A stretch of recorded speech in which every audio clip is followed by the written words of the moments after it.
Hey, we are live on the internet right now. Awesome. I haven't done this weekend yet. Hey, everybody.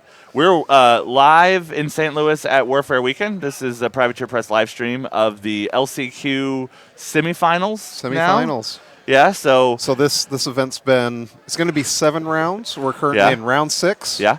One more to go, and then the winner of this gets to play potentially 5 more rounds. Yeah. So that's crazy. Someone that's going to be on the live stream today has committed to an entire weekend of War Machine for one event. So if you're not familiar with how Warfare Weekend works, there's an invitational tournament that happens, and 32 people get in. But there's one spot, right? Just one spot? One spot that's the last-minute comes qualifier. From the last chance qualifier, yep. So last chance qualifier plays basically the entire weekend before that, and then the person that wins that then has to jump into a regular 32-person tournament and continue playing. They're warmed up at least. They are. At that point. Yep. Yeah, so our players today are Brett Ward and Austin Timich. That's how we've been told to pronounce that name, and that's the last time I'm going to say it out loud because I can't guarantee I'll get it right the rest of the thing. But I know how to pronounce Austin. So got Austin under control. What I have to know, Oz. Yeah. Are you going to be rooting for Austin where you two share a namesake? Yeah, so everyone knows that my name is Will, and that's why people call me Oz. But they don't understand that my name is Austin, and that's where Oz comes from. So, yeah, I think I have to, for solidarity's sake, be on the side of the person whose name I share. Okay, that's fair. So Austin is playing a Silvestro list, a magnum opus list in Crucible Guard. Yeah, so I was pretty interested by this. Austin, his pairing has Silvestro and McKay, and Brett has Zadaroth and Sloan. Yeah. And when it came to list selection, what I was kind of expecting to have happen didn't happen. So I thought that I did expect Austin to pick Silvestro a little bit, but I didn't expect Brett to pick Sloan because the list that Austin has with McKay, it has 2 Vanguards that can both shield guard twice. And so I expected that to kind of scare Brett off of Sloan. But it didn't scare Brett off of Sloan. And so the matchup we have is Sloan versus Silvestro.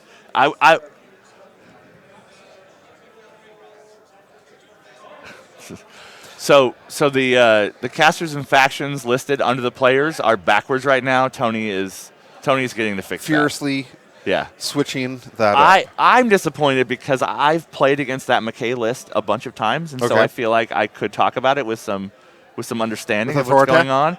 But the Silvestro list I'm not as familiar with. So I've played a fair bit of Silvestro. So I'm just gonna wing it and rely on you to sound like you know what's going on, and I'll be here for the color commentary. So it'll be interesting. One thing that's interesting about this matchup is that both Silvestro and Sloan, they tend to try to hit their opponent really hard at the start of the game. Yeah. And so it'll be interesting to see which one actually succeeds at doing that better than their opponent. Yeah. Well, and the thing that I think is the most interesting about the way Infernals works is you can play traditional Infernals armies, or you can play the Hearts of Darkness theme that gives you access to all kinds of other stuff. So this Sloan army is an Infernals army, but it's got Umbral Guardians and Hawk, and nothing else that's an Infernal model. It's Sloan and a whole lot of Warjacks, the Hunters and Minutemen, and an Express team. So it's mostly Signar, but it's got a little bit of that Infernal stuff, and everything in the army is an Infernal model. So we are looking at the players setting up now. So real quick, I'm going to highlight something. If go here to the telestrator. Yeah. So you can see here that one of the things that he's doing is actually deploying his Umbral Guardians. And that is a little bit unusual, but it's an interesting choice in this list because I'll explain why real quick. So the Umbral Guardians, one of the things they can do is start off the board. Yeah. And if you do, they can pop in, and they have kind of a quasi shield guard, and then they also have shield guard on top of that when they pop in. But the part that's interesting with it is that in a lot of the Sloan lists that you see, they'll have wretches in there, and the wretches, because of the Hearts of Darkness theme force, one of the benefits in that says that warjacks in this army gain accumulator soulless.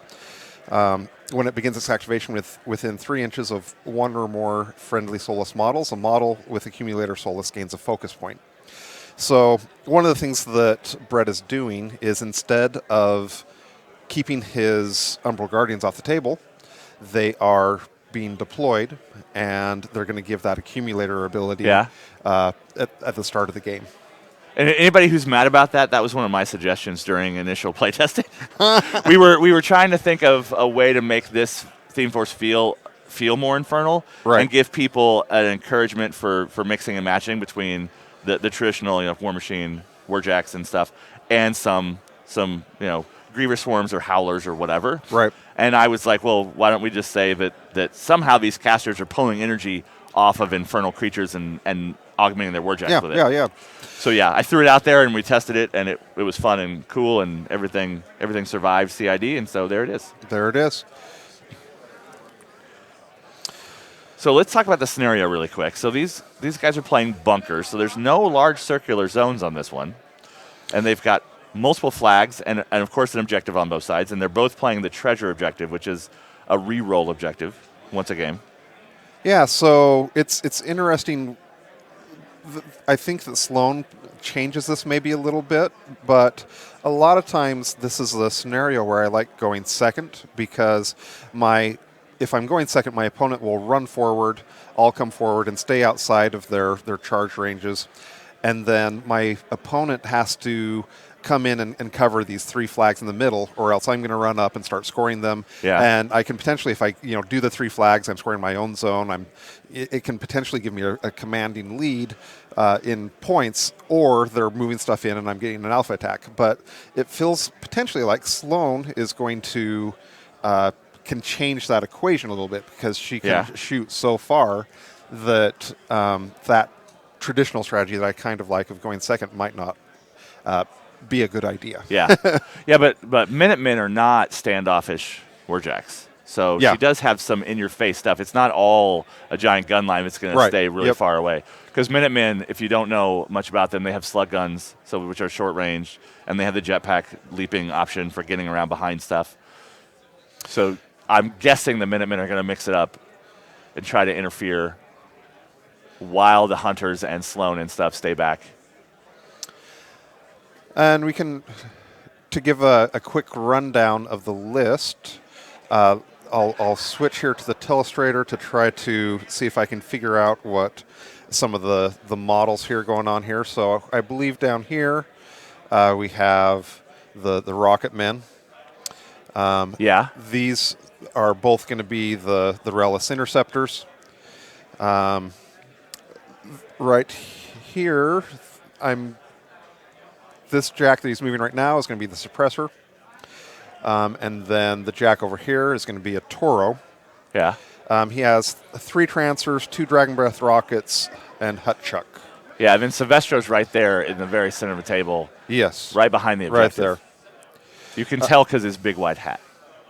So looking at the other side, this is going to be Valen Hawk. That's going to be the 3 Umbral Guardians.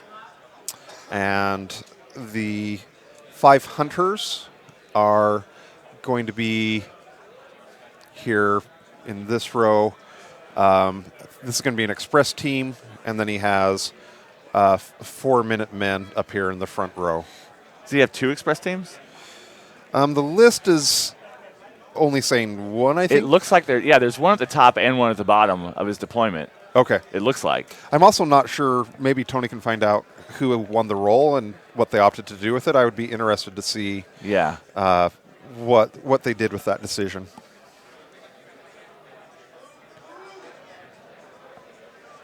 They do have 2 express teams. Do you know who won the die roll and what they chose to do?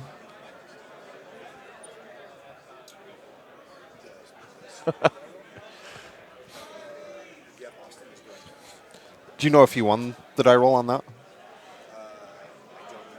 Okay. So it's a pretty standard opening play with with Silvestro. He basically ended up having stuff running forward.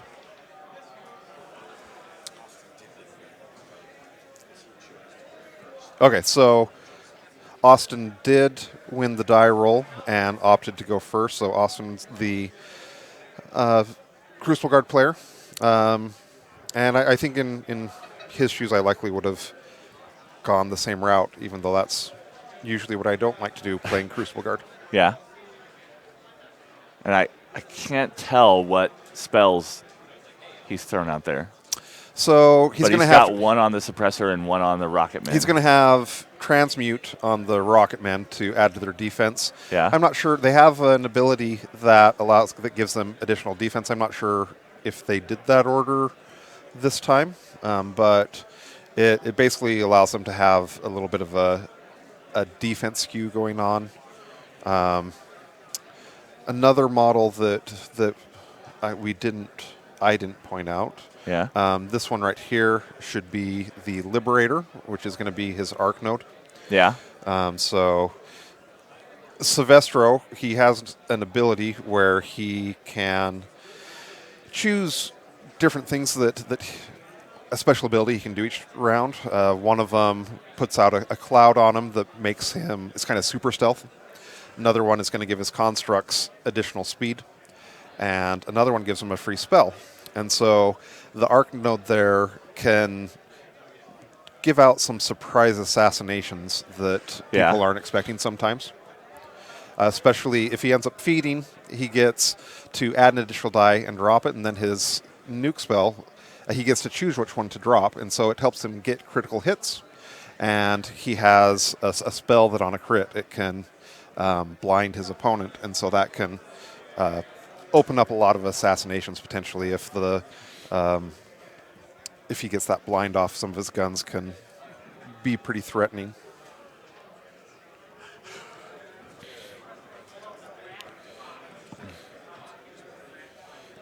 And this Crucible Guard army is very lopsided weight-wise. Like, the top is all beef. Those tanks are going to be a lot more difficult to take out when it comes to dealing damage because of their amount of hit points and their armor and everything. And the bottom of it is just really mobile, high-defense targets that will die instantly if anything touches them. So, yeah, that'll be interesting. The Sloan army is really, really evenly deployed. So, real quick, going back to the telestration again, down here we have some rubble. This is going to be a forest. Yeah, they took the large tree off of it. Off of it. Here is some burning rubble, I believe.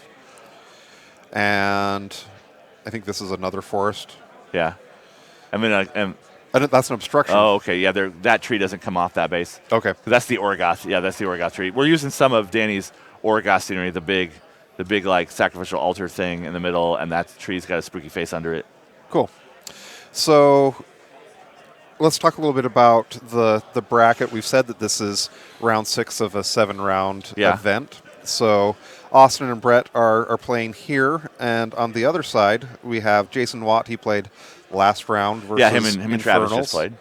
Jason's playing Scorn, and then Ben Fitch is playing Jason right now, and he is also a Crucible Guard player. And so right now we have 50% of the bracket that's remaining is Crucible Guard. Yeah. Seeing a Crucible on Crucible pairing for the very final game would be interesting. That would, yeah. But also, Watt has been playing Scorn for years and years and years and years. That's true. When I first met him in 2012 at Adepticon, he was playing Scorn. So he took a little break with them and has been doing really well with them lately. He at the World Team Championship, he went 6-0 with the Scorn, and so he's been doing a good job with them. Yeah, I think it's interesting that there are brand new factions heavily represented here, but still a Scorn player that's been playing Scorn for like a decade. So to give an update a little bit about what Kara Sloan does, just so you have an idea of what we might expect to see during the game. So she has a Field Marshal True Sight, which gives her Warjack's True Sight. She has Fire Group, which is going to give models in her battle group +2 range on their ranged weapons. She has Guided Fire. Models in her battle group gain boosted range attack rolls. She has Refuge, which I'm not positive if he got that out. It's an upkeep spell that if they hit an enemy model with an attack, you can make a full advance afterwards. And then finally her feat, she immediately casts Fire Group without spending focus, and then additionally Sloane and models in her battle group beginning their activations in her control range can make 1 additional range attack during their activations. So a lot of this heavy lifting is going to be done in this matchup with the Hunters. The Hunters are going to have a range 14 going up to 16 with Fire Group gun that is POW 6, but it's armor piercing, so that will get it down to, it's effectively a POW 12 in most of these matchups. Yeah. We also got an ambushing Hutchuck down there at the bottom of the screen. Just popped up when this round started. So Hutchuck will be able to probably disrupt that Express team a decent amount because there's not a lot else down there to deal with him. Yeah, he's going up down there.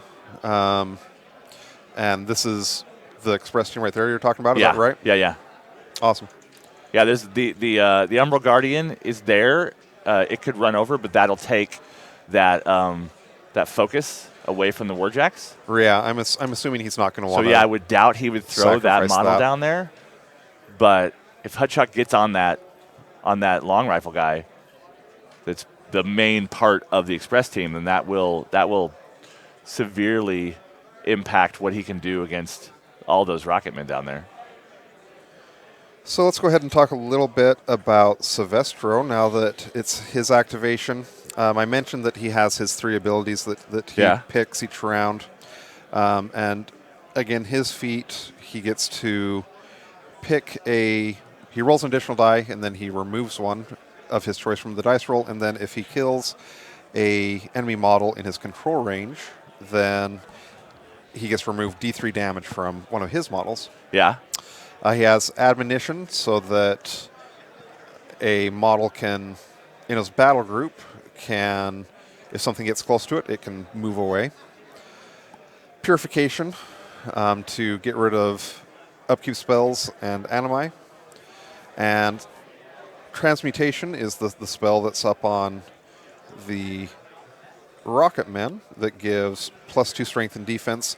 You can cast it offensively and give -2 strength and defense, but in this matchup, that's not going to be too critical since that doesn't affect, the strength doesn't affect guns. And then Stygian Abyss is the POW, it costs 3, range 10, POW 12, and then on a crit, it gives blind. So he just moved the suppressor up. Yeah. And fired some sprays. I'm guessing? He put a token on that Minuteman on the front. Oh, there he goes. There's another one. It's going to be a -2 defense ice cage. Yeah, so that looks like an ice cage. Yeah.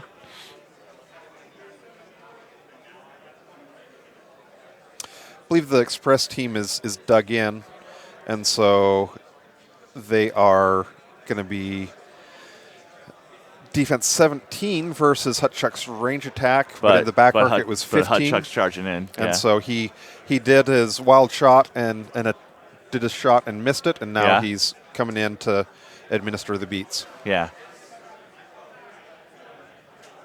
Yeah, and Hutchuck is a bit of a toolbox. He's technically an alchemist, even though he's an ogre, and he has multiple grenade types, but he's also, of course, an ogre, so he's going to hit hard in melee. And yeah, he just took out the rifle, which is the important part of the Express team. Then one of the nifty abilities that he gets with his theme list is with Magnum Opus, his solos get to reposition 3. Yeah. And that's affecting the Trancers. And Hutchuk just did that as well. Yeah. So one of the things that is nice about the list that Austin is playing is that his Rocketmen are pretty good at being able to move up and try to defend those flags.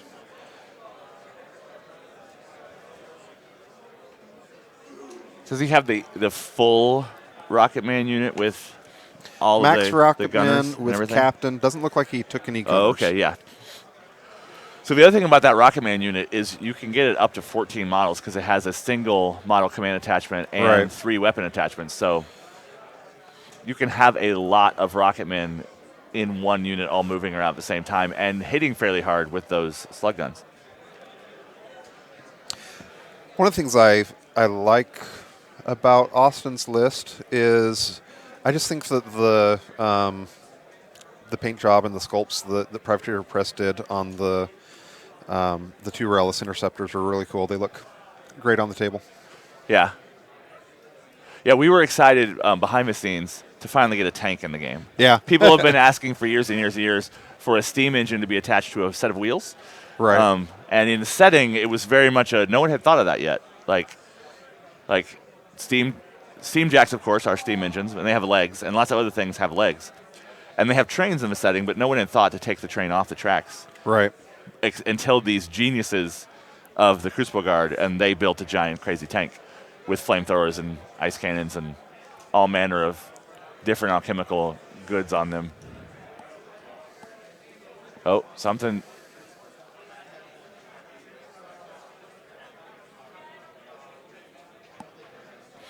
What model is that?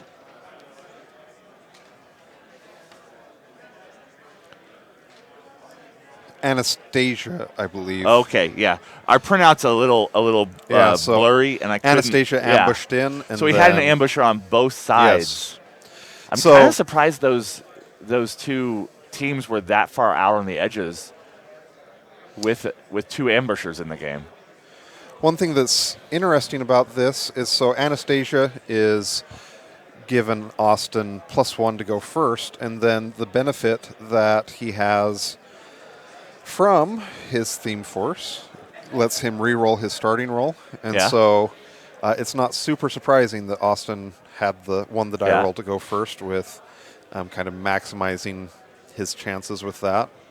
And Anastasia's 3 points, giving that +1 to go first, and then coming in and taking out some express team is pretty big deal. And often an army will only have one ambushing thing, but it'll be a whole unit. Right. So your opponent will have to be careful about what they put on the edge, but they can gamble and put important things on both edges because you can't get both of them. But with individual solos, you can really cover both sides of the table. And so it's a little bit surprising to me that Brett put both his express teams on the outer edges and didn't kind of hold back on one side a little bit. It's interesting to me that Austin has obviously just ran up aggressively his battle engine, and in a way it makes a fair bit of sense because he's not going to be able to keep it out of range of his opponent, and so you might as well be rushing forward and trying to be threatening in the next round, whatever survives this onslaught that's about to come forth. But remind me, how many hit points does a Realist have? I know it's a lot. It is a fair bit. But the final number is not something I remember off the top of my head. So it's going to have 36. Okay. And obviously the nice thing that's nice about a model like the Relis Interceptor is that when you compare it to a Warjack, it doesn't have systems. And so it can be sitting there with 1 hit point and be good to go to keep applying pressure on his opponent. Yeah, and Arm 19 is going to get halved by the armor piercing on those hunters. So dice -7, boosting, you're expecting 3.5 damage. So that's a fair number of attacks to get one taken down. Yeah. One thing I'll point out real quick is you'll notice this ring here around Silvestro. Yeah, that's the smoke. That's pretty key in this matchup. So I'll read the ability real quick that Silvestro has. Impenetrable Haze, center a 4-inch AoE cloud effect on this model. This AoE remains in play for 1 round. While this model is completely within the AoE, ranged and magic attacks targeting this model from a point of origin more than 5 inches away automatically miss. This model is not an intervening model when a determined line of sight from a model more than 5 inches away. So Sloane, she gives her battle group True Sight, but Silvestro's ability doesn't care about that. Yeah, True Sight's a really good counter for a lot of ways people can avoid you shooting them with stealth and all those things. But this is very specifically not covered in that True Sight. Yes. So Austin, he's at 43 minutes at the end of round 2. It's not a bad amount of time. It would potentially, where he didn't really do a ton in way of attacks. I would have maybe liked to have seen him be more around 47, but he's potentially going to have fewer models to have to activate here shortly. Yeah, yeah.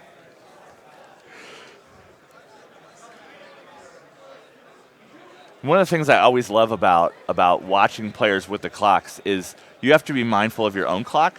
Right. But you also have to be very careful about how much time or little time your opponent has. Right. Because a lot of people, as their clock starts getting shorter, they hurry to get that time.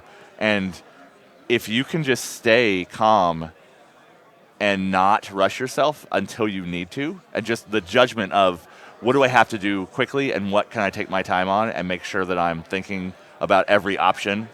Because I've seen a lot of these games where players will sometimes get themselves into a bit of a problem because they're rushing and they miss an element. They position a model slightly wrong, or they misjudge an attack range or whatever, and just taking the time to make sure that you're getting everything right early will sometimes help you later in the game when you're almost out of time and you've got to do stuff. Definitely one of the faster. things that's an important skill as a tournament player is applying pressure on your opponent and with the clock, and you reacting okay with the time. So we're going right into it, and Kara's going, and she is feated. And I believe that he's probably also doing the treasure objective this round to... Looks like he's going on a warjack with this and not a... Yeah, I believe he pointed at the Toro. Yeah, that would make sense. Although those two warjacks are standing right there next to each other. Right.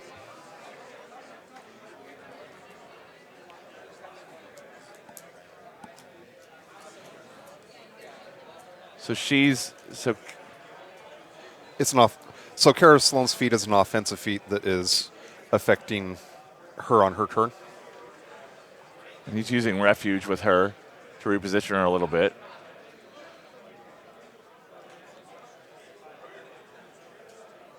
Making sure that he's staying within the inch for cover. Yeah, got to keep that cover. Don't get too far away from the wall, or you don't have cover anymore.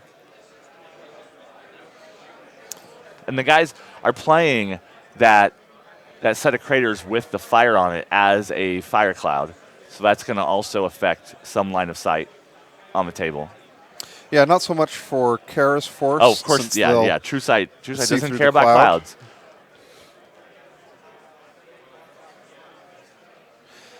Really, it's going to be interesting to see how much he's going to be able to accomplish this round. A lot of this game, a lot of times, hinges on how much Sloane is able to kill on her feat turn. Yeah. So it'll be interesting to see how this plays out and how the dice end up going.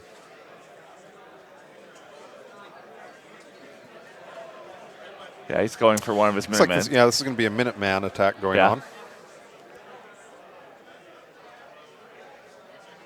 Yep.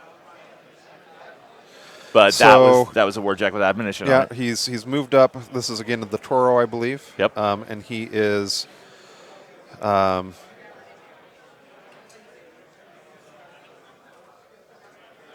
moving over the suppressor, I So believe. Admonition was on the suppressor. Yeah. And he used that to shift it, more than likely to get it a little farther away from that other Minuteman that's on the bottom of that zone down there.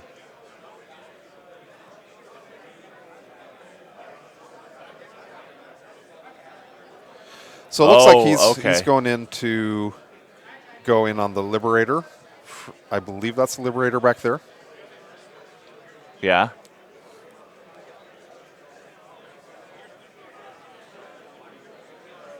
Yeah. So he does the jump, and now the Minuteman's going to do his flak field. He's going against Alice, and Alice is going to Hulk out into her alternate form now. Yeah.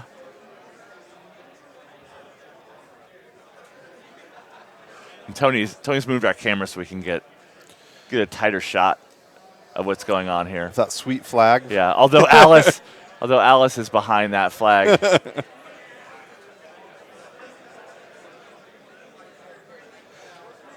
Do you like the so the Minuteman has some smoke cloud mods going on? Some of those are pretty sweet. So like right here, here's a smoke cloud on these Minutemen that are. It's nice seeing some of the cool modifications that people do for the game. Yeah, there's some third-party little add-ons, and somebody's made a full set of smoke trails for the Rocketmen too. Yeah, Tyson Coke has those available. But one of the problems that we saw with those Minutemen is one of them kept falling over during deployment because they are leaning a little bit far forward on those. Tyson, he's a great member of the community. He is one of the guys who runs the Las Vegas Open, and each year for that he makes a table for the championship that is just a sweet display table. I got to see the Grimkin one at Kingdom Con. Right, and it's got a tarp that hangs over the top of it with constellations like Christmas lights hanging inside of the cloth, and he's got a lot of light effects on his backdrop. It's got like a creepy hut and other things going on in the woods with LEDs and other things going on. Cranked that roll. It was dice -4, rolled an 11, and then just rolled a 9. So getting some good die rolls, which is always what you're hoping for when you're playing Sloan. Yeah.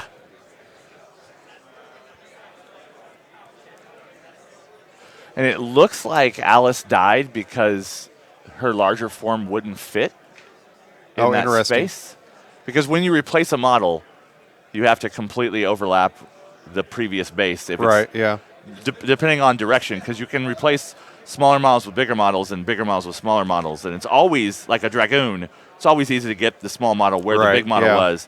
But that smaller model being replaced by a bigger model, if you can't place the bigger model, then it dies. And I believe that's what happened because they were discussing placement, and there wasn't enough space between the Warjacks and the flag and everything for Big Alice to that's a sad time for Alice. Yeah.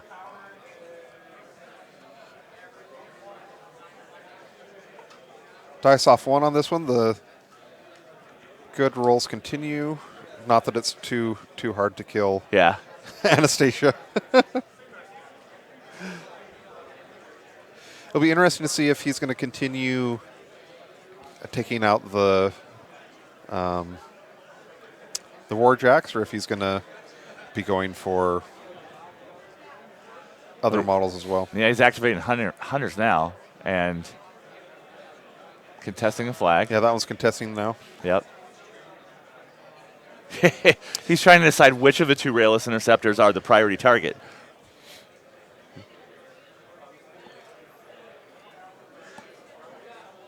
Going to go into the far one, it looks like. Yeah.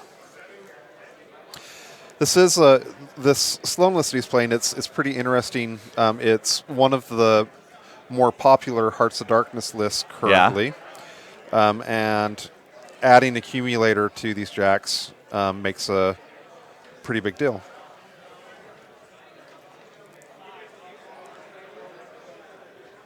My other disappointment in that Michaelis not being on the table is because it has 3 tanks, and more tanks is always better. That's fair. It's left on 26 boxes after that activation. Yeah. So that's 10 damage off of it.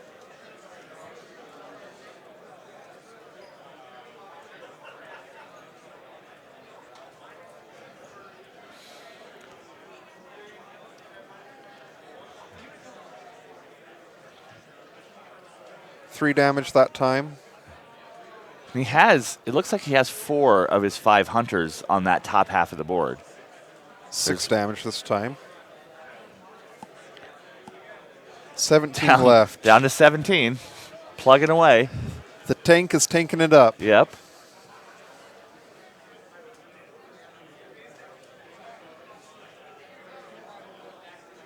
Trying to decide if it's worth throwing even more shots in that tank or going after some other targets, it sounds like.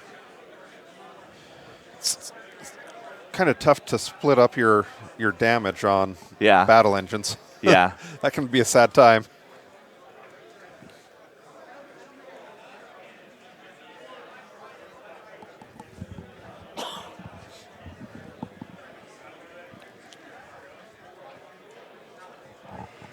So this hunter is continuing. That's a Minuteman. Oh, Minuteman's going. Right. Yeah. He's got 2 more hunters in the zone, but he didn't have another one as close. This one's at dice off 5. Yeah.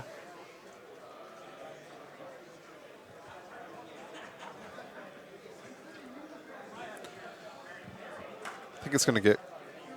It's got 5 left now. So now it's going to its feet shot. This one's not going to be boosted, and he gets it just with his unboosted die roll going crazy. Yep. Average, that would not have killed it, but you can never hope that your opponent will always roll average dice.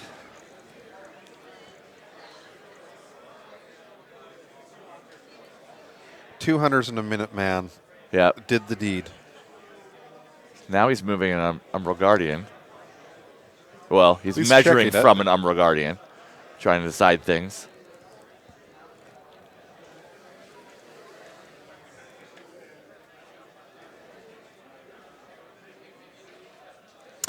So Valen Hawk gives Tactician, since these are now infernal models. Yeah. And he's going to be potentially moving through his own near model there.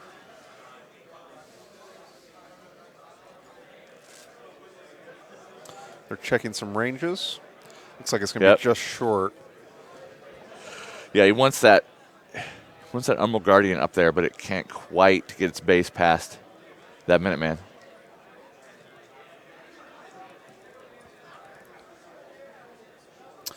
So he's going through that cloud of fire, and that ends up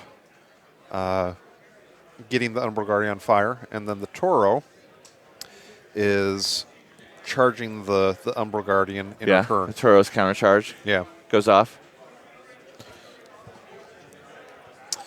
So that charge attack is hitting, and it's going to take out the Umbral Guardian.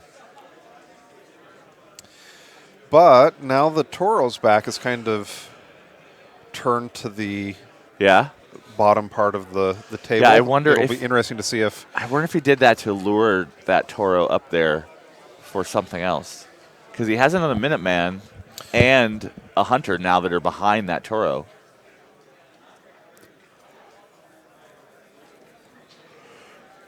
And these Umbral Guardians punching this Rayless are not going to do a ton to it.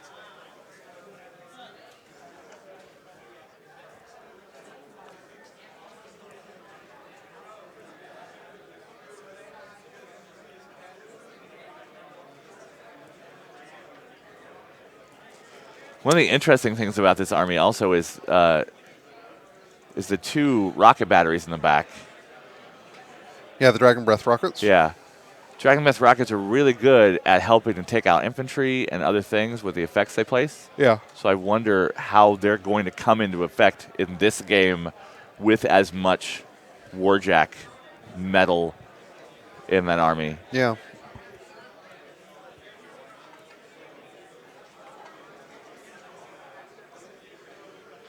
Because the Rocketman can sweep in and gravity bomb a target. And they have a lot of threat range. They can get to places. Does some extra damage to they also have regular rifles, so they can reach out a little bit farther than their gravity bombs and shoot things.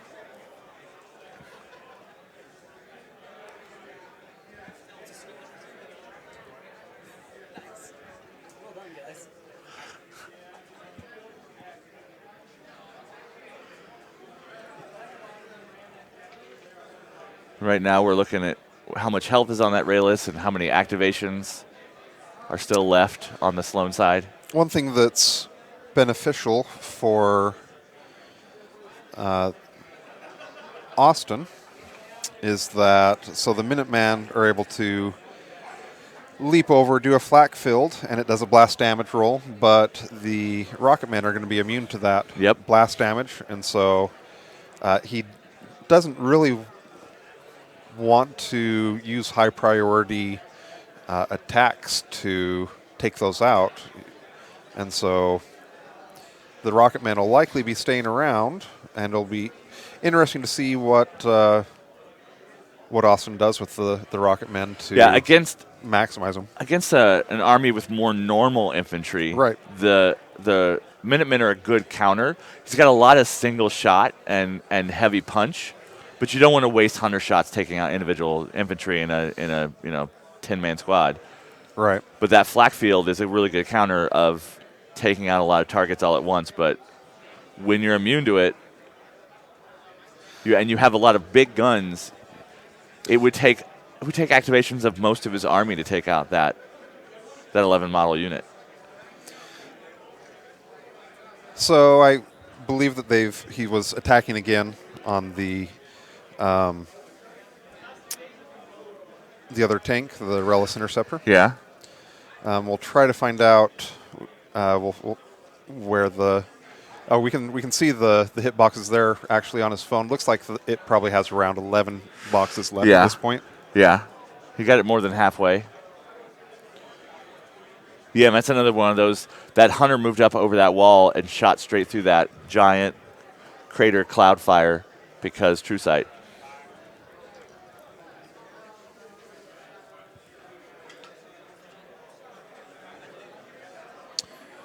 I believe they're going on the suppressor at this point. It might be the Toro.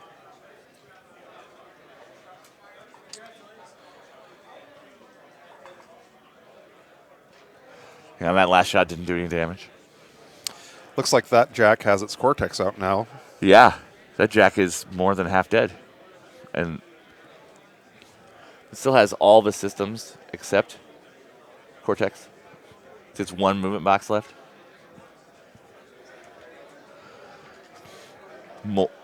More hunters. Oh, this is the final hunter he has to activate. So this is his last big important feat shot.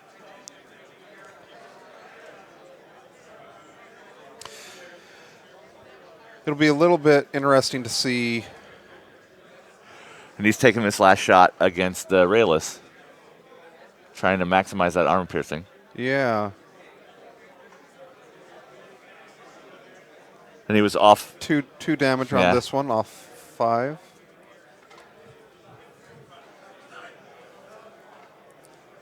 Oh. He was 15. It was, and that'll finish it. Yep. He was off 4 damage, but yeah. So this is, I think, now a situation where I don't think Austin has an amazing assassination on the table. Yeah. But I think that Brett hit him hard enough that it's probably what I would be looking at this point. Yeah. His flank just disappeared. Yeah. In that round, which is what hunters are going to do to big, heavy targets if the dice go your way. But that was a lot of hit points to chew through. But Carestone's feet turn in those extra shots. And that's what the list is designed to try to do. So it's going to happen sometimes. It's kind of why I'm a little bit surprised those rail lists weren't spread out a little bit more to keep him from being able to put every hunter shot into both of them. And clock has switched.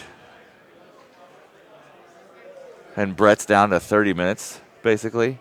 But that was a big, impactful turn, so that should have... Yeah, I don't think that's going to really matter. Yeah, that should have got him a lot for the time he spent doing that.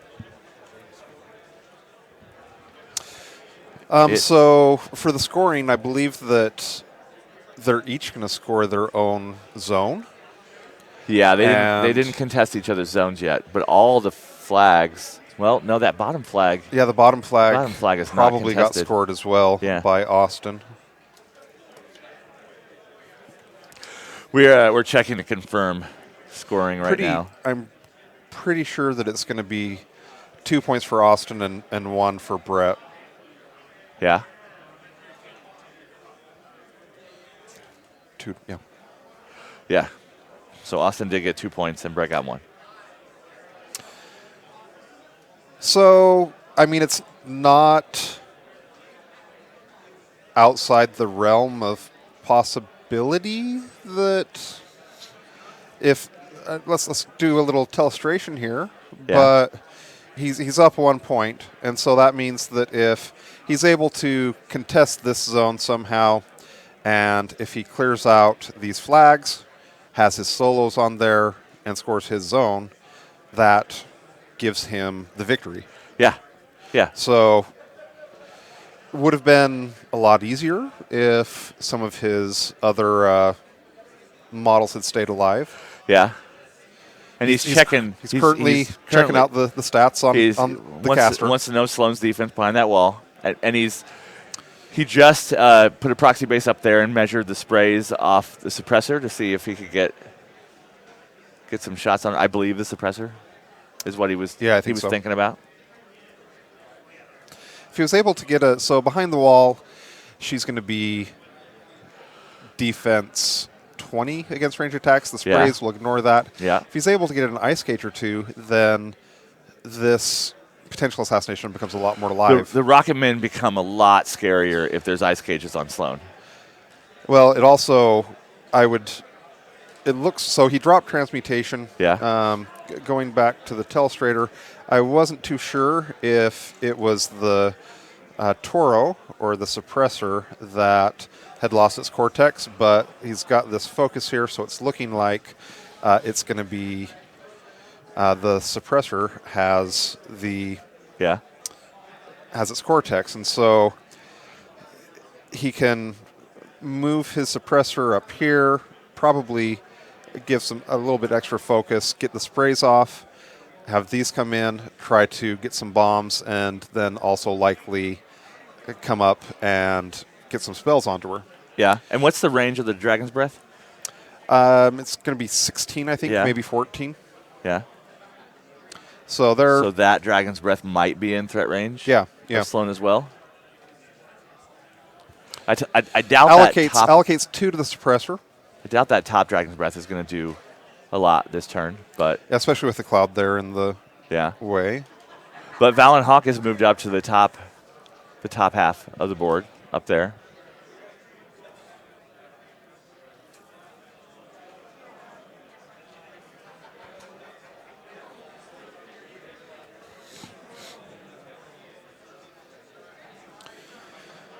So looking up some info on the suppressor. And Silvestro's using his charging feet in and feeding as well. Back arc, defense 12. It's the first melee attack that Austin has done with Silvestro. He's basically pot committed at this point. Yeah. He's either going to win the game at this point or lose it. Yeah, he's feeling some pressure. We can hear him talking. You guys can't, and he's. I mean, with moving Sylvester up there,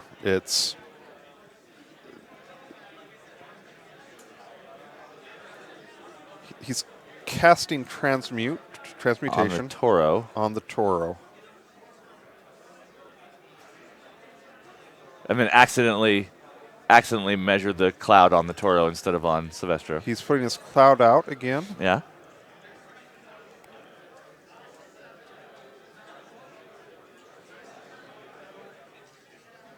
He's putting a Trancer in. I'm a little surprised that he did. I guess I can see good arguments both ways. So the suppressor, it is a Rat 5, so it's going to be needing 11s on its sprays, and so that's going to be a lot more likely, obviously, if the feet's going. It would have been nice if he could have been able to be doing a spell into the caster, but yeah. And they didn't put a proxy base down, but what's happening right now is that Minuteman that was there is getting attacked, but they moved it because of the cloud and other elements.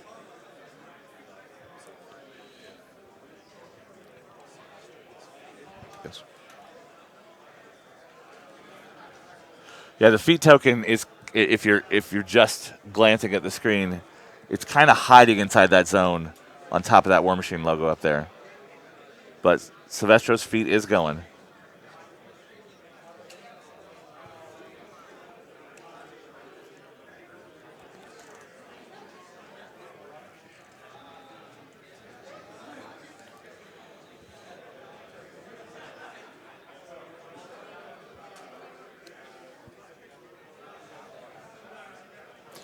So we're trying to look and see how many of the jacks are contesting this upper flag.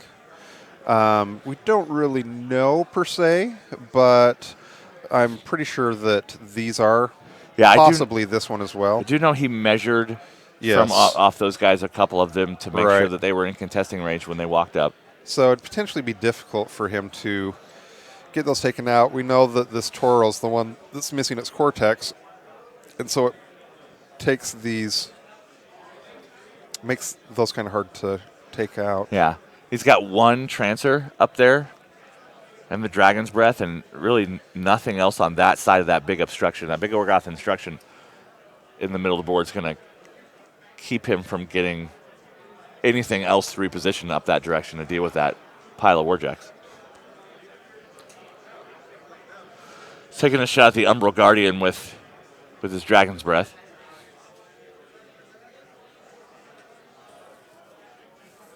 Advancing the two crew members to hide him behind that wall, just in case. Ends up missing that shot. He's going to deviate 6 inches to the 2.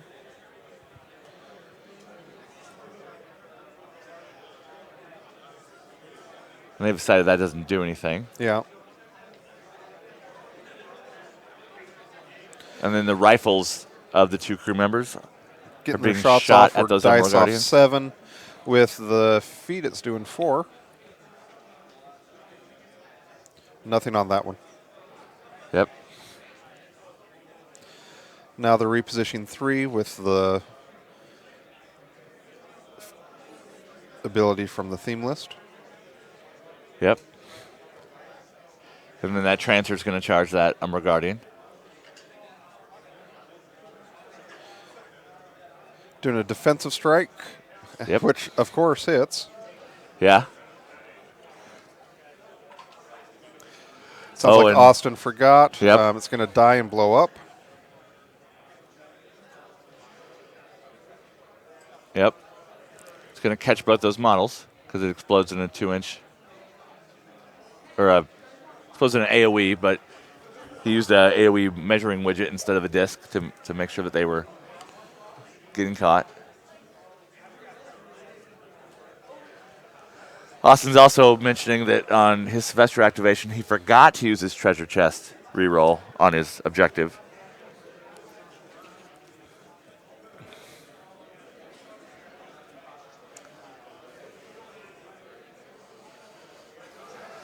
And one of those things about War Machine at this level of play is that remembering everything you can do and remembering every plan you make is very important.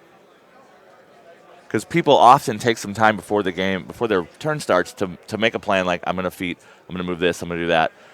But then not getting ahead of yourself and remembering to do all those things and use all those things you have access to is part of the challenge that separates the really competitive players from the more casual people. Like, I am a very casual player. I will constantly forget those kind of things. But I'm never playing at a level like this, the last chance qualifier to get the final seat in the Warfaire Weekend Invitational. And that's a lot more pressure than, just sitting down at a game store on a Wednesday night and throwing some dice around and seeing what happens.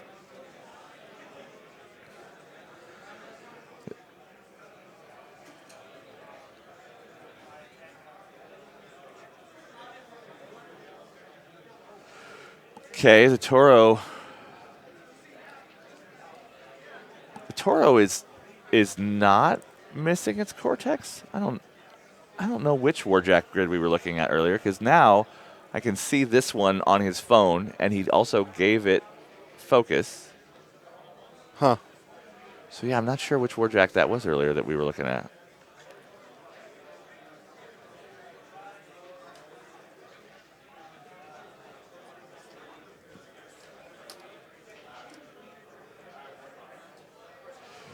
And he left that. He left that 101 box. So he's going to spend his last focus to buy an extra attack to just finish off that guy.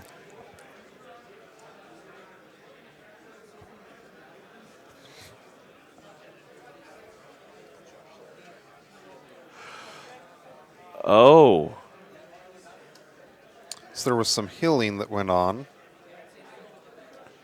I'm assuming with the feet. Yeah, Silvestro has. So, yeah, I guess when Silvestro killed that Minuteman, or when the Minuteman died with the feet up. Looks like the plan of spraying onto Sloan has been aborted. Yeah.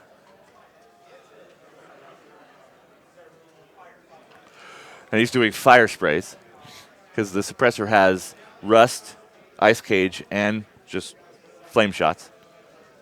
It's a very versatile jack. It's got a really limited range, but it deceptively hits hard with those rust sprays on its melee attacks.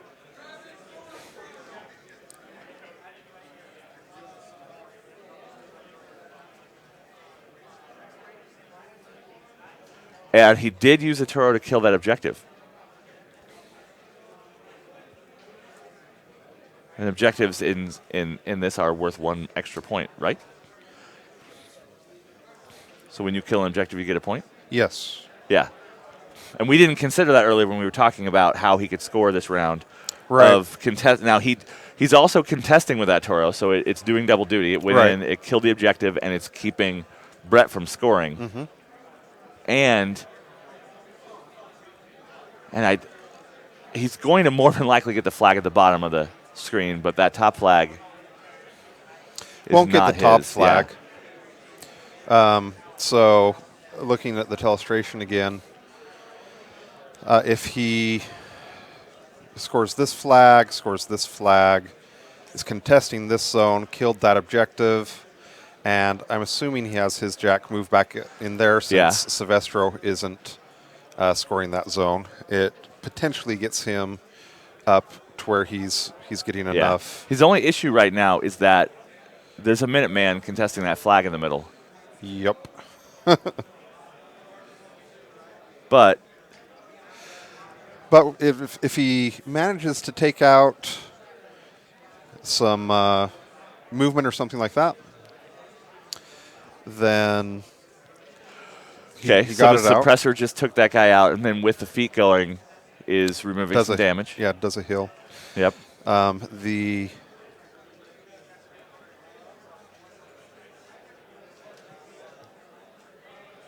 the Rocket Men are going for +2 defense.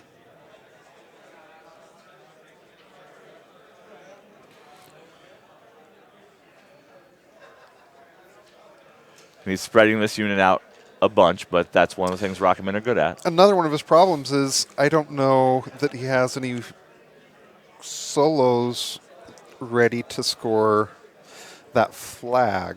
Yeah, the lower flag has a transfer on it. I think what he might end up doing. So I think these guys are going to be trying to kill here. Yeah. And then have this transfer run up, score this one, and that will free up Hutchuk to run over. Run over to go over there. Yeah. So I'm guessing that's his plan currently. Yeah, losing Alice in the middle of the board before she got a chance to be impactful was a pretty big deal.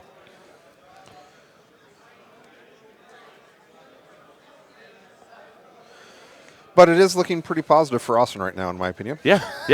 Scoring wise, he's doing really well, and he still has that cloud that says you can't shoot his caster. He just mentioned that he noticed that he doesn't have a jack in his own zone to score it. Yeah. Yeah. So he's got to consider if that Liberator is going to do work against his opponent or move back and score. Are we sure that is that Liberator activated? Do we know, or I don't think it's activated yet. I feel like it was there last round.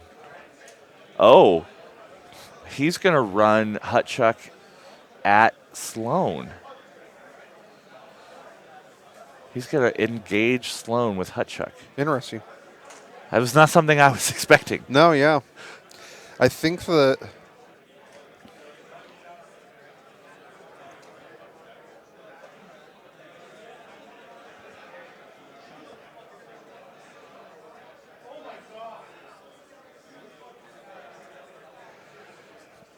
they're talking about that red proxy base in the middle of the table right there is a Minuteman. Pushing the wrong buttons over here.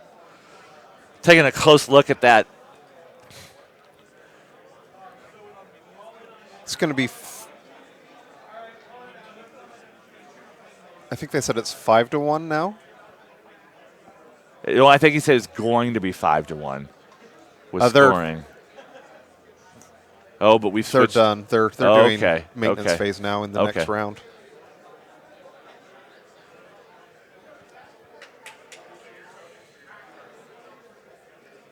Okay.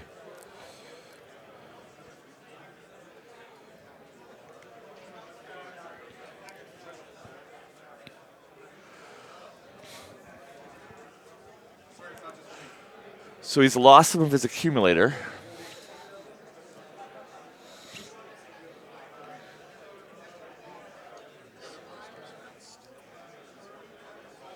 Silvestro's feat's an offensive feat, and so it's not going to matter now for anything else. Yeah, both these models have feats that are your turn and then not much else.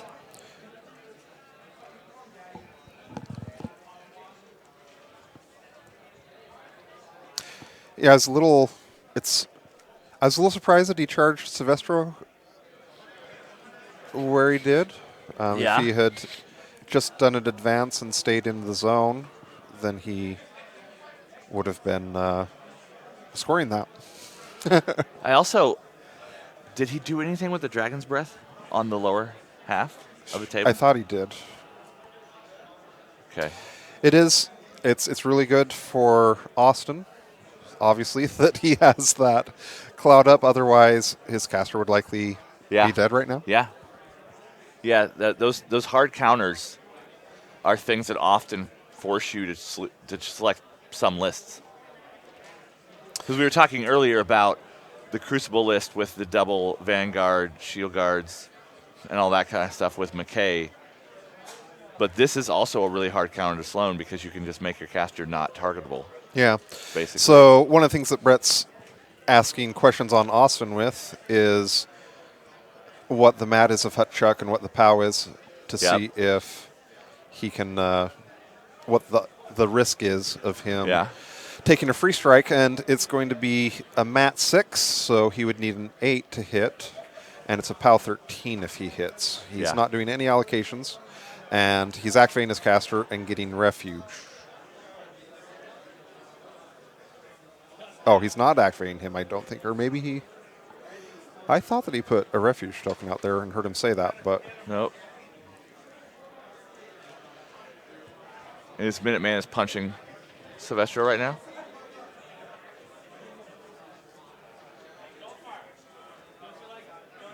Was it that or a flak field? Oh, maybe it's... I thought I heard him say punching. Oh, maybe.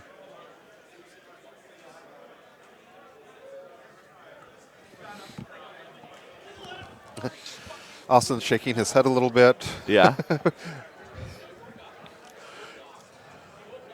Yeah, the other thing that I think is really important anytime you play any game at a level of competitiveness is letting your mistakes go. Yeah. Because often if you continue thinking about like, oh, I should have done that thing, I made that mistake, you will more than likely set yourself up to make another mistake. Right. So living in the now with what can I do with what I have, the past is the past. So the Umbral Guardian started in the cloud. It had fire on it. Didn't take any damage from it. And now it is charging in on the Toro. Has... getting back strikes to get past that buckler. Yeah, has Ghostly to ignore that. Hey, Tony, can you verify the control points? Yeah.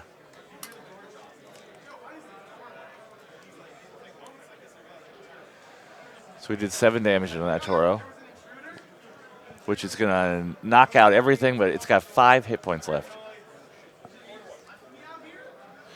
So it looks like we had the score wrong. Austin is at 4, and Brett is at 5. Okay, yeah. And so we ended up... I'll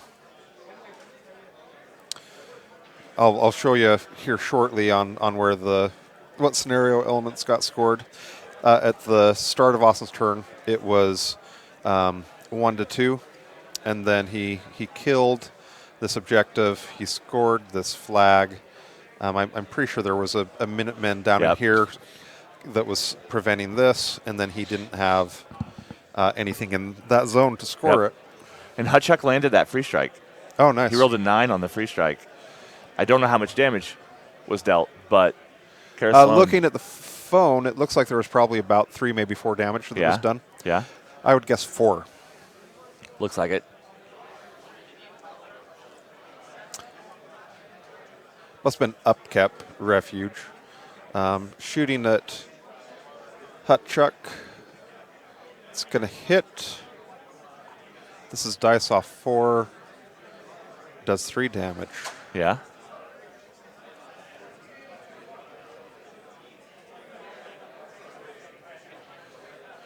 And refuging away from he's forcing the enemy and into his bunker.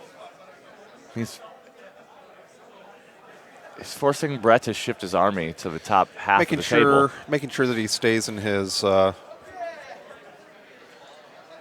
within the kill box. Yep. Gotta always keep track of that kill box. It'll be interesting. So you'll notice here on this part of the board, there's not many Infernal models down there. Nope. And it's going to be interesting to see what, if anything, he gets there to score to contest that flag. Yeah. If he had been forced to be contesting here, and if Austin had been scoring this zone, so that he had to be contesting both, that would have changed the gameplay a fair bit. I'm assuming that over on this side he'd probably have a Minuteman walk up and then jump into the zone, and that one wouldn't be too hard. But it'll be interesting to see how Brett reacts to the scenario pressure that he's receiving.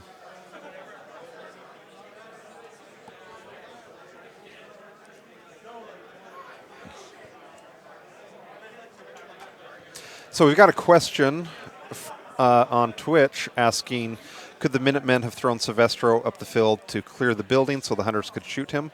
I'm guessing the issue with that is that the hunter had, I think, almost no systems left except for movement. And so I don't think it had the focus or the weapon systems. I believe Brett said that Minuteman had 3 hit points left. Yeah. So we're going in, getting shots on the suppressor. This is a Minuteman. Yeah, it hopped into the fire and caught on fire. It's gonna hit because maybe the movement's down. Oh no, 11 is the defense on the suppressor. 11. Those Crucible Jacks have fairly low defense. 3 damage to column 4.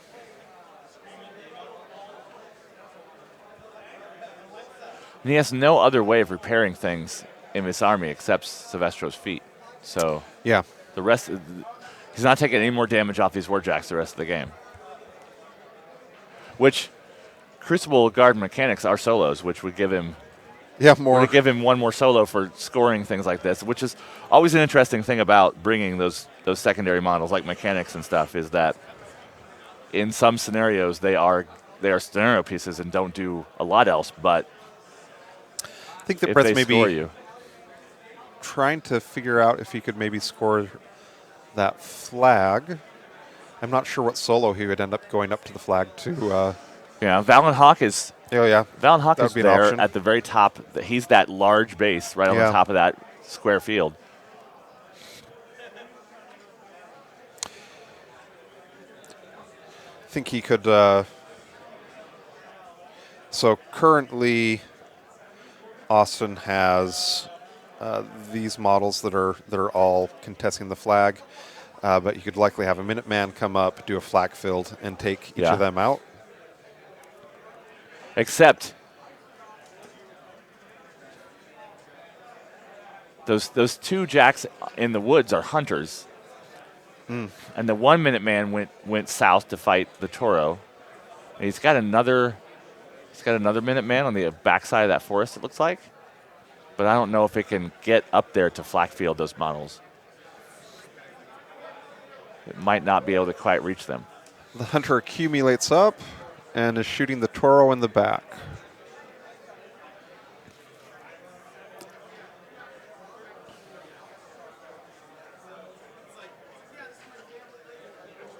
Yeah, so they got to calculate concealment and engaged in melee for this shot. Doesn't look like he's all the way in the cloud. Oh, he's not all the way in the cloud. But he said the 15. He said it doesn't matter. He did say that. Yeah, he said 13. Oh, one left hit point on the Toro. Oh, nope, he marked the wrong model. Oh yeah, he was putting damage on the suppressor accidentally.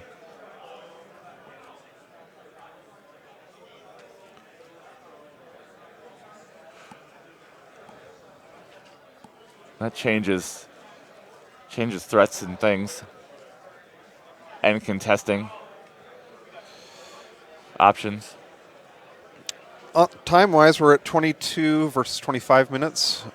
This is, honestly, I'm not expecting this one to go to time just because the model's going to be ground down quick enough that it's not likely to be an issue. So he's got to get a 10 to hit this Rocket Man because of that defensive ability. He laughs at the thought of missing a 10.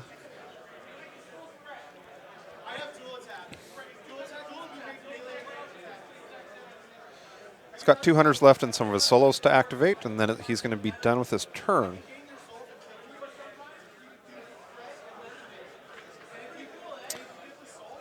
Doing a cautious advance with the member of the Express team, looking to get one of them killed.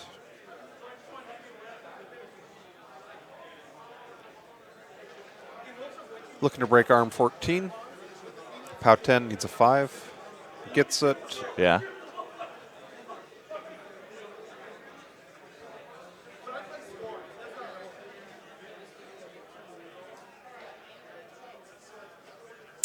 I'm assuming that he's going to end up using a hunter to kill Hutchuck so that he can score his zone and try to put some pressure or brakes on catching up the scenario situation. Yeah, and he had to make sure he wasn't giving Didn't get Hutchuk any cover against that, so he had to back up quite a bit. Dice off 2 on this. He's making a tough roll. Gets a tough, and he toughs it. Yep. And he is knocked down.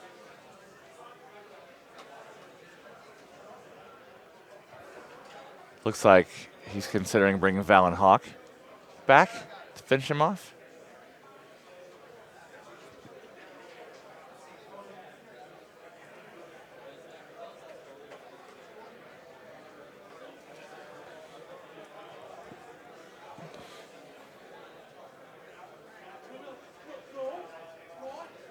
It's been a pretty interesting game. It feels like it's been a pretty tight match. Yeah, just because things go badly for you model-wise and attack-wise, and losing those 2 realists is a big impact, but still being able to score is what's important in a lot of these scenarios.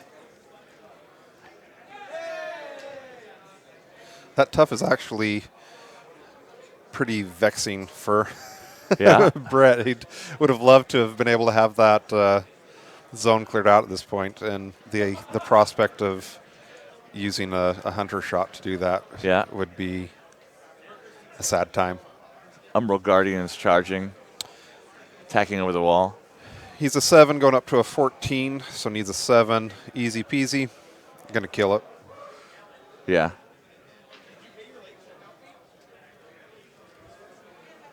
And then what is Valen Hawk going to do? Oh, Hawk's going to get up there on that flag. I thought that other model was contesting the flag, but maybe they had maybe decided it's far enough away. But Valen Hawk just ran. Looks like the hunter's debating on if he's going to try to take out that solo, so that it would make it harder for Austin to score. Aiming, so it is a defense 15 with force shield. Gets it. Not a lot of armor or transfer. No, and he dies. Yep. So his ability to score the flags is now greatly diminished. And he's got a hunter that was up in that forest, and he's going to take a shot. It's going to end up removing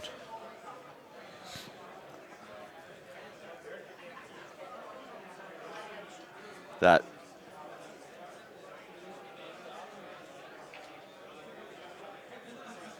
So yeah, it was at auto as long as he boosted damage, sounds like. So it looks like on this one, saying that he is scoring that top flag, and so it's going to be 4-3.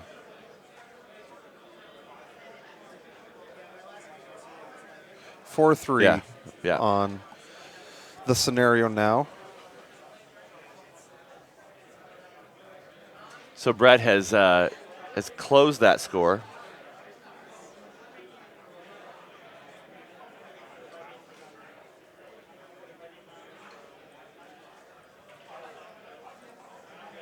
They're figuring out on if he's going to have treasure chests still or not. Yeah.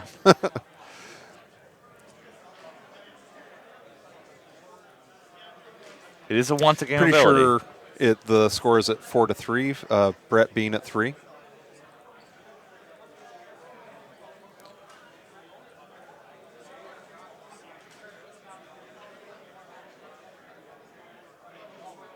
Other way around. Austin's at 4, Brett is at 3. It's been a long weekend. There's been a lot of streaming. Tony's paying attention to a million things over there. I have it on great authority that Tony is the best of us. Tony is a masterful technician of all things live streaming, but everyone makes mistakes. That's true.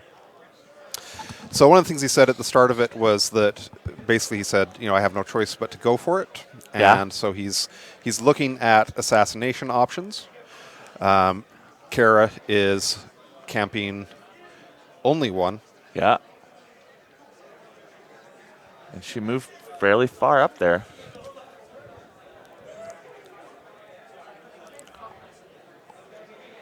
just movement is left on the Minuteman. 3 boxes remaining. He's got one good arm on his suppressor.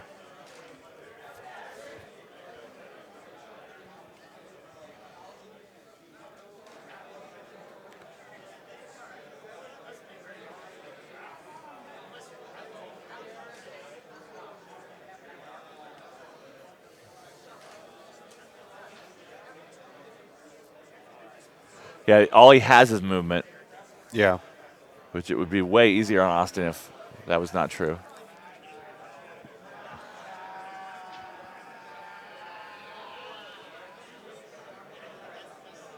He's trying to free up his arc node.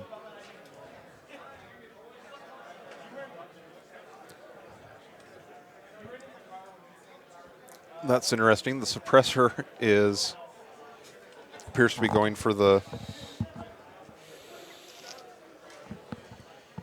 Minuteman.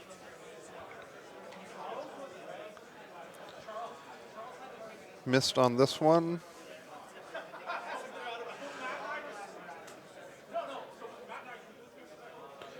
He's boosting the broken arm. But he got the 8. He's only doing 1 die damage.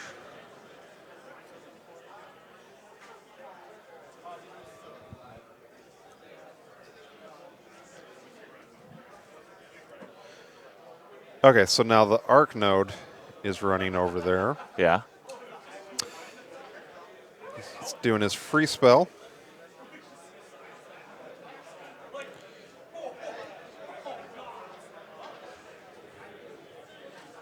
He's coming back and is doing a free spell. Boosting that to hit. He's got 6 focus left. Got to roll a 9. Got to roll Not a 9. a 9. It always hurts real bad to miss by 1. Especially on a 9. And you need a 9 again. Oh, my heavens. That's no fun. The agony. Yep. Now he's got to consider if there's anything else he can do. So now they're checking to see if his arc node loses a box of arc node. On a 1 and 2 it does.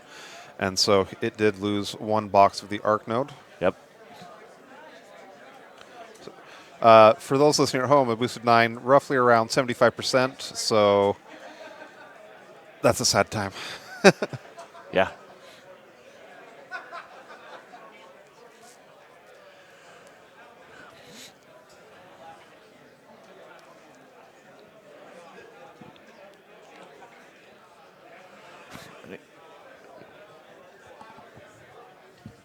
He's got a speed 2 rocket battery up there because every crew member adds speed to it.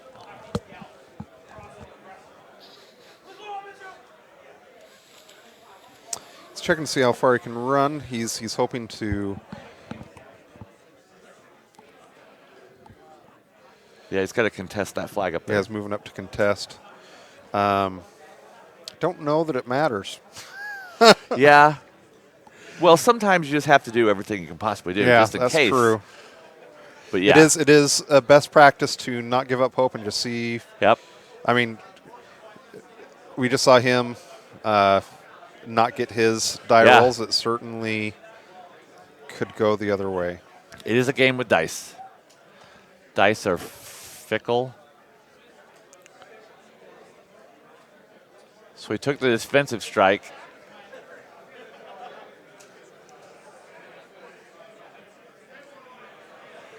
Missed, and it got to dodge. They're checking to see if. But it's while in formation. I assume that I thought you were considered in formation while moving, but I don't remember. It's one of those. It's one of those edge case things that you you don't look up very often.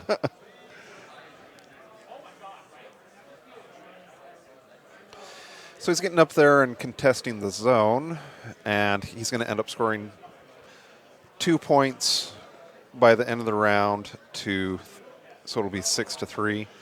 I'm sure he would feel a lot better about himself if he had scored that other one and it was 7. And he didn't place the cloud this time. He took a free spell. Correct. Which leaves him is why out in the open. He's not camping Yeah. focus either. So well, it looks like he has a token next to him. Possibly, yeah. At least one. But yeah, not a lot. If that is a focus on that model.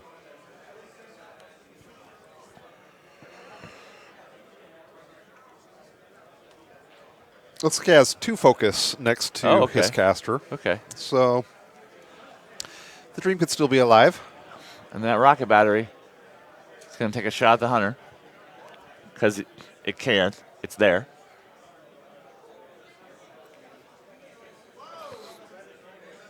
Misses and deviates to the 5 because he's in red was direction. Just going to still clip that hunter. POW 7. 2 points. Took out his left arm, Knocked which is out the his gun. arm. There you go. Every gun he can take away from Sloan. It's going to be the end of the round, and it is 6-3. Checking fire on a hunter. Stays, and it is in fuego. Wow. And he rolled 9 points. Boxcars on that fire damage roll. Yeah. That's pretty good. It has a point of Cortex and he left only now. has a Cortex. See if he gets lucky on the Umbral Guardian. Looking good so far. 2 points. Yeah. Not as lucky on the Umbral Guardian fire roll.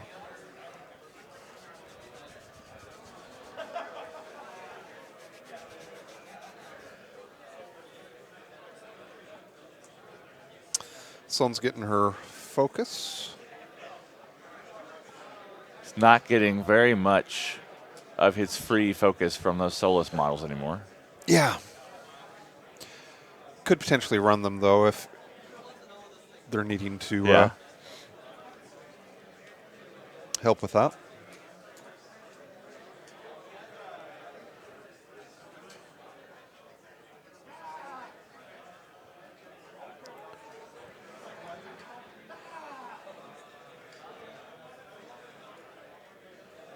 Austin did not get a lot of those rocket men into that zone to contest it. Looks like only 2. Yeah. When Brett was doing his measurements there, he had Sloan going through his own model, which Valen Hawk is what's allowing that. Yep. Looks like he's looking at clearing that model contesting so that he can be scoring that flag.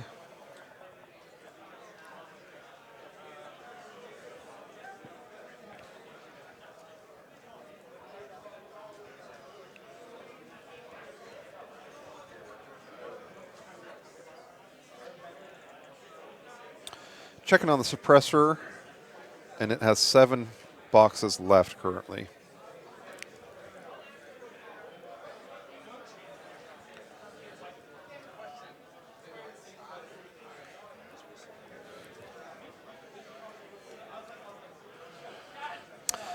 Austin was lamenting a little bit. He could have. So one of the special rules on the Liberator that he has is that it can arc spells while it's engaged.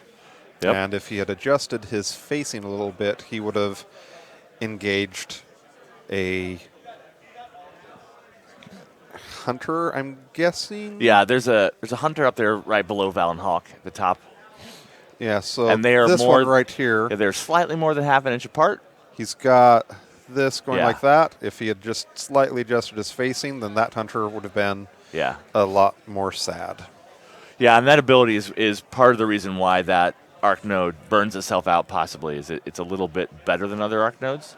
Is it? Well, there's thematic reasons because it's alchemy instead of arcane tech, but also because the ability to arc while you're engaged. So the hunter ends up taking out that suppressor. Yep.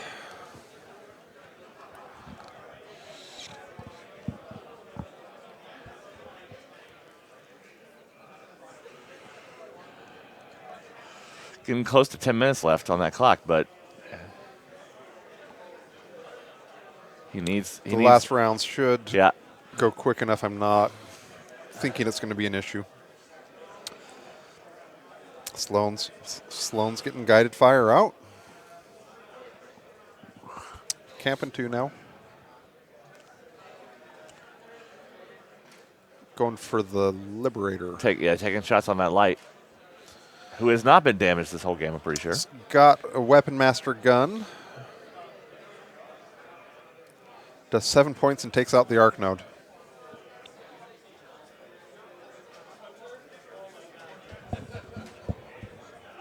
The Hunter with just a Cortex is going to try to take out the... Need a 6 on 2 dice now.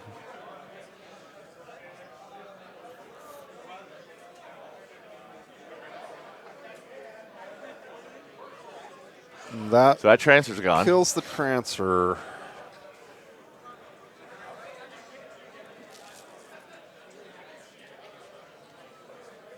Yep, runs in the Umbral Guardian to contest that zone.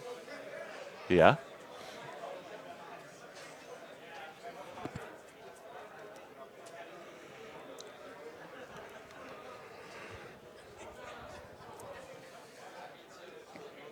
Poor Austin is getting ground down to where he doesn't have a ton of models left. Yeah, putting all your points into battle engines can sometimes be a problem if your opponent can focus them down and get rid of them, because then you don't have a lot of bodies left to do anything with. And those battle engines didn't really do anything offensively this game. They were basically bullet catchers, which... Yeah. And that happens. Yeah. I think he was gambling on just low enough dice rolls they would survive, and then maybe on the feat turn he could put a bit more health on them and that kind of stuff. And once they get in and start firing off all their various cannons and sprays and things, they can be really impactful, but they got to survive to do it.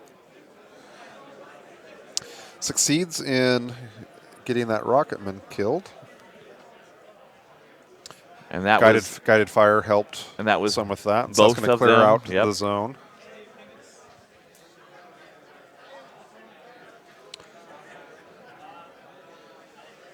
He's moving up his back Hunter, and it is shooting at the Liberator. Yeah, now. he was considering shooting at the Rocket Man, not in the zone, but he changed his mind to the Liberator because that is a more important model. Dice off 5 on this attack, boosting damage. Gets a casual 16. Nice roll, yeah. As Hungerford always says, one of the ways you can improve is just roll better. Just roll better. Just roll better. Hungerford's mantra. Yeah. He practices it all the time.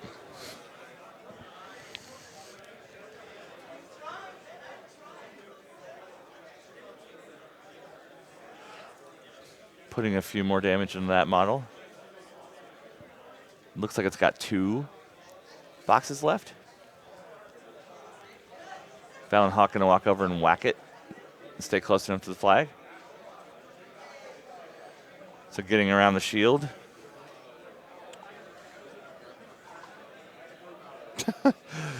Gets an 11 on the damage, takes him out, and then he repositions back to the flag.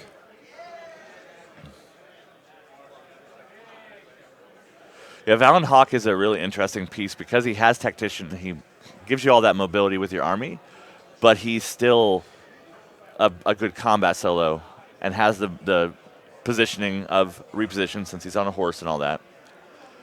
So these late game moves, you want those quality models around that can get something accomplished and still work toward the objectives with things like reposition.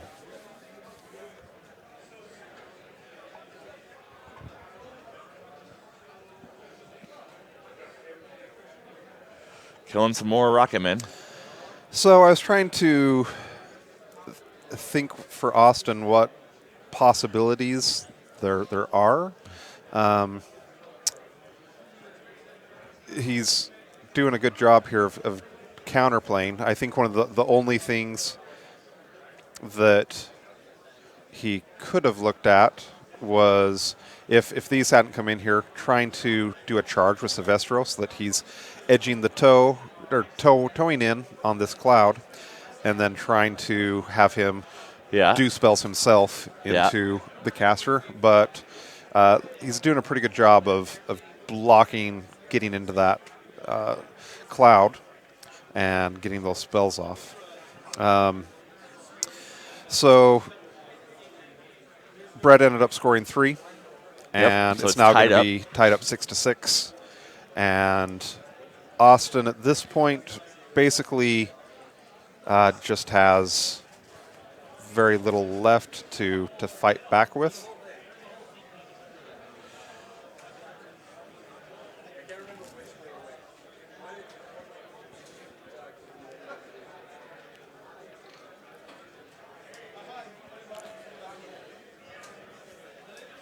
Firing his Dragon's Breath at the Minuteman. Looks like a back strike.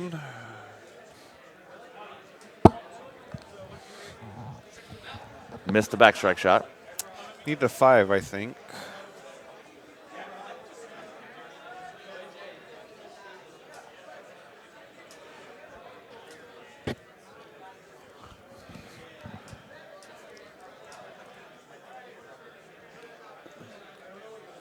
So gonna Rocketman going for an assassination. Hail Mary, full of grace. Yep. What's the range on Rocketman carbines? Is it 10? Might be range 10, POW 11, but let's. Yeah, they're not super powerful rifles. Yeah. Yep. Austin just confirmed it. So he's trying to get basically as many of his Rocketmen within 10 inches of Sloan as he can. She's got 1 focus left on her. Needs a 10. Doesn't get it. Got to roll 10s. Doesn't get it. Yep.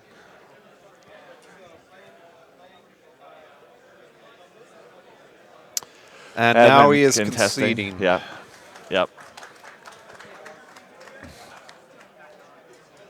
So well-fought match with both of them. It felt like Austin did a good job staying in the game. Yeah. And it was a pretty key issue when he missed scoring that back zone. Yeah.